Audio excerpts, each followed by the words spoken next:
नमस्कार दोस्तों, स्वागत है आपका CGPSC व्यापम हब में। जिन्होंने मेरा चैनल सब्सक्राइब नहीं किया कृपया जल्दी से जाएं और सब्सक्राइब कर लें तथा बाजू में जो बेल आइकन है उसे प्रेस करें ताकि CGPSC व्यापम की लेटेस्ट अपडेट आपको इस माध्यम से मिल सके। जिन्होंने मेरा टेलीग्राम चैनल ज्वाइन नहीं किया वो टेलीग्राम में जाए और टेलीग्राम में CGPSC व्यापम सर्च करें और ज्वाइन हो जाइए। आज हम बहुत ही महत्वपूर्ण टॉपिक ले रहे हैं, हिंदी का वर्णमाला टॉपिक, जो कि CG व्यापम में बहुत ही महत्वपूर्ण है। इस पार्ट से आपको 5 से 7 नंबर तक मिल सकते हैं, चाहे कोई भी एग्ज़ाम हो। यहाँ से 100% क्वेश्चन आते हैं।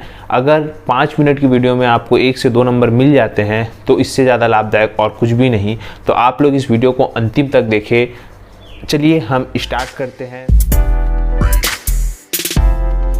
वर्णमाला का क्रम या वर्णमाला का टॉपिक। सबसे पहले हम बात करते हैं वर्णमाला में भाषा। भाषा क्या होती है? जैसे कि आपकी स्क्रीन पे शो हो रहा होगा, देखिए भाषा जो है संस्कृत भाषा से लिया गया है। भाषा, भाष शब्द जो है वो संस्कृत भाषा से लिया गया है। भाष का अर्थ है बोलना। बोलने का जो सार्थक इकाई है वो है शब्द या वाक्य। वाक्य जो है इसकी सार्थक इकाई है किसकी? भाषा की। भाषा की सार्थक इकाई है वाक्य। भाषा की न्यूनतम इकाई है या सबसे छोटी इकाई बोलते हैं जिसको हम बोलते हैं वर्ण, याद रखिएगा। अब हम बात करते हैं कि इसका जो क्रम है ये कैसा है। तो सबसे बड़ा होता है वाक्य, वाक्य से छोटा होता है उपवाक्य, उपवाक्य से छोटा होता है पदबंध, पदबंध से छोटा होता है पद, पद से छोटा होता है ध्वनि। इसके बाद हम बात करते हैं कि भाषा जो होती है, बोलना चाहिए वर्णमाला जो होता है, वर्णमाला वर्णों के क्रम, व्यवस्थित क्रम को वर्णमाला कहते हैं। ये जितना भी पॉइंट मैंने बताया है ये एग्जाम में आया हुआ है, तो इसे आप अच्छे से नोट कर लीजिए या स्क्रीनशॉट ले सकते हैं। बहुत ही महत्वपूर्ण पॉइंट है क्योंकि क्वेश्चन पूछा है भाष कहाँ से लिया गया है, किस भाषा से लिया गया है, भाष का अर्थ क्या होता है, भाषा की सार्थक इकाई क्या है, भाषा की न्यूनतम इकाई क्या है या निम्न इकाई क्या है, और उसके बाद इसका क्रम जमाने दिया है। इसके बाद हम बात करते हैं, जैसे कि आपको मालूम होगा कि स्वर और व्यंजन दो चीज़ें होती है हिंदी में। तो ये वीडियो लंबा मत हो करके आज मैं सिर्फ स्वर की बात करूँगा, व्यंजन की बात मैंने अगले वीडियो में करना है। तो सबसे पहले हम बात करते हैं स्वर की। तो देखिए स्वर में सबसे पहले मैं आपको क्वेश्चन दिखा देता हूँ, कर लेते हैं।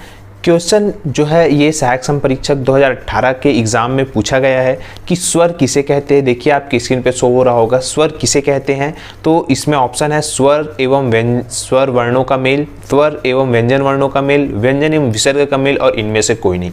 ये पहला क्वेश्चन हो गया।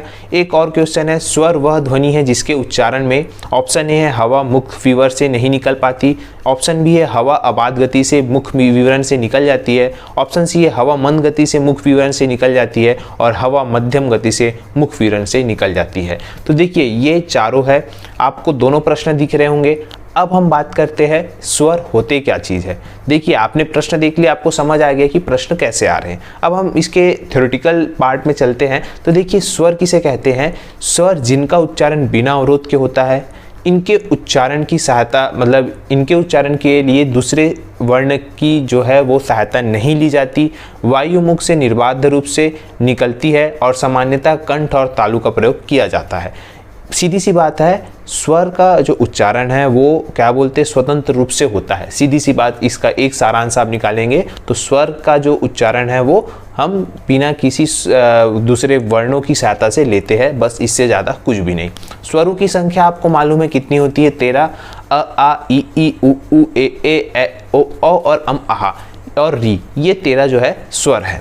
इसके बाद हम बात करते हैं, जैसे आपके क्वेश्चन में आ रहा होगा, देखिए आपका स्क्रीन पे आ रहा होगा ये क्वेश्चन, मात्रा के आधार पर स्वर कितने प्रकार के होते हैं? तो मात्रा के आधार पर स्वर जो होते हैं वो 2 प्रकार के होते हैं, एक दीर्घ स्वर और एक लघु स्वर।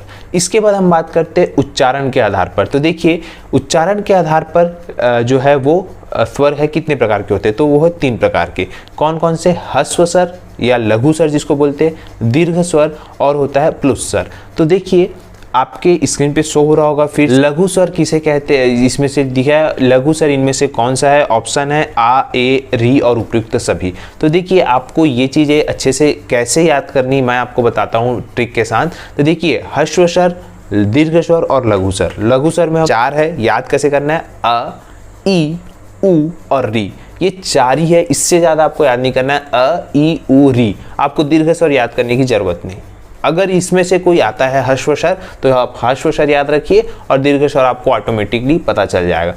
इसके बाद अगर हम ह्रस्व स्वर की बात करें तो ह्रस्व स्वर एक मात्रिक है ये, और जो दीर्घ स्वर है वो द्विमात्रिक है, और जो आपका प्लुत स्वर है वो है त्रिमात्रिक। तो देखिए क्वेश्चन आपकी स्क्रीन पे शो हो रहा होगा कि प्लुत स्वर कहते हैं एक मात्रिक, द्विमात्रिक, त्रिमात्रिक, चतुर्मात्रिक। तो इसका जो ऑप्शन सही आंसर है वो है त्रिमात्रिक। तो इस प्रकार से आपको मैं आंसर और क्वेश्चन दोनों बता रहा हूँ, जिससे कि आपको पता चल जाए कि क्वेश्चन कैसे आते हैं, और जो भी क्वेश्चन बता रहा हूँ ये सारे के सारे एग्जाम में पूछे गए हैं। इसके बाद हम बात करते हैं जीभ के प्रयोग के आधार पर स्वर कितने प्रकार के होते हैं। तो अग्र स्वर, मध्य स्वर और पश्च स्वर। तो आपको सबसे पहले मध्य स्वर याद करना है। मध्य स्वर में सिर्फ आपको अ याद करना है। अब हम बात करते हैं अग्र स्वर। अग्र स्वर में हमको सिर्फ 4 वर्ण याद करना है, ई और उ, ई और ए, ई और ए, ऐसा हमको सिर्फ याद करना है। 4 स्वर है, ई ए, इससे ज़्यादा कुछ नहीं। मध्य स्वर अ, और बाकी जो बचे वो क्या हो गए, पश्च स्वर। तो आपको अग्र स्वर, मध्य स्वर और पश्च स्वर, इसमें से क्वेश्चन देखिए कैसे पूछता है। हिंदी में पश्च स्वर है, तो देखिए इसमें सभी ऑप्शन दिए। आपको मालूम है हिंदी में पश्च स्वर कौन कौन से, हमको मालूम है अग्र स्वर और मध्य स्वर। तो अग्र स्वर में क्या आएगा, ई ए, उसके बाद मध्य स्वर में अ।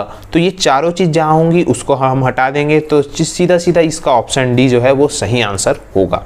इसके बाद हम बात करते हैं मुख्य द्वार से खुलने वाले के आधार पर ये जो है स्वर है वो 4 प्रकार के होते हैं। विवृत, अर्धविवृत, समवृत और अर्धसमवृत। विवृत मतलब क्या होता है, जिसमें मुंह जो है पूरा खुला होता है वो विवृत हो गया। अर्धवृत में आधा खुला रहता है मुंह, और जो समवृत है उसमें पूरा बंद रहता है, और अर्धसमवृत में आधा बंद रहता है।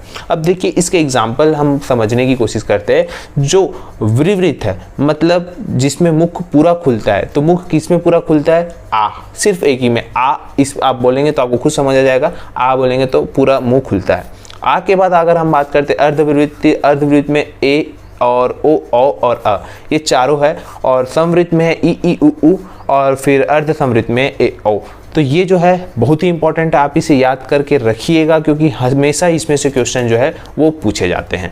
इसके बाद है होठों की स्थिति के आधार पर 2 प्रकार के होते हैं, अवृतमुखी और वृत्तमुखी। तो अवृतमुखी है वो जो है जिसमें ओठ जो है वो गोलाकार नहीं होते, और वृत्तमुखी में जो है ओठ गोलाकार होते हैं। इसके बाद अगर हम बात करें तो ह्रस्व स्वर की बात करते हैं। जैसे देखिए जो बहुत ही महत्वपूर्ण है, यहाँ से क्वेश्चन आते हैं। ह्रस्व स्वर को बोलते हैं अ ई उ, मौखिक स्वर अ आ ई, मूल स्वर अ ई उ री, संयुक्त स्वर ए ओ औ और दीर्घ स्वर आ ई उ। देखिए आपको क्वेश्चन आपको दिख रहा होगा, तो हो रहा होगा मौखिक स्वर कौन से। मौखिक स्वर जैसे मैंने आपको बताया अ आ ई, ऑप्शन बी इसका सही आंसर है।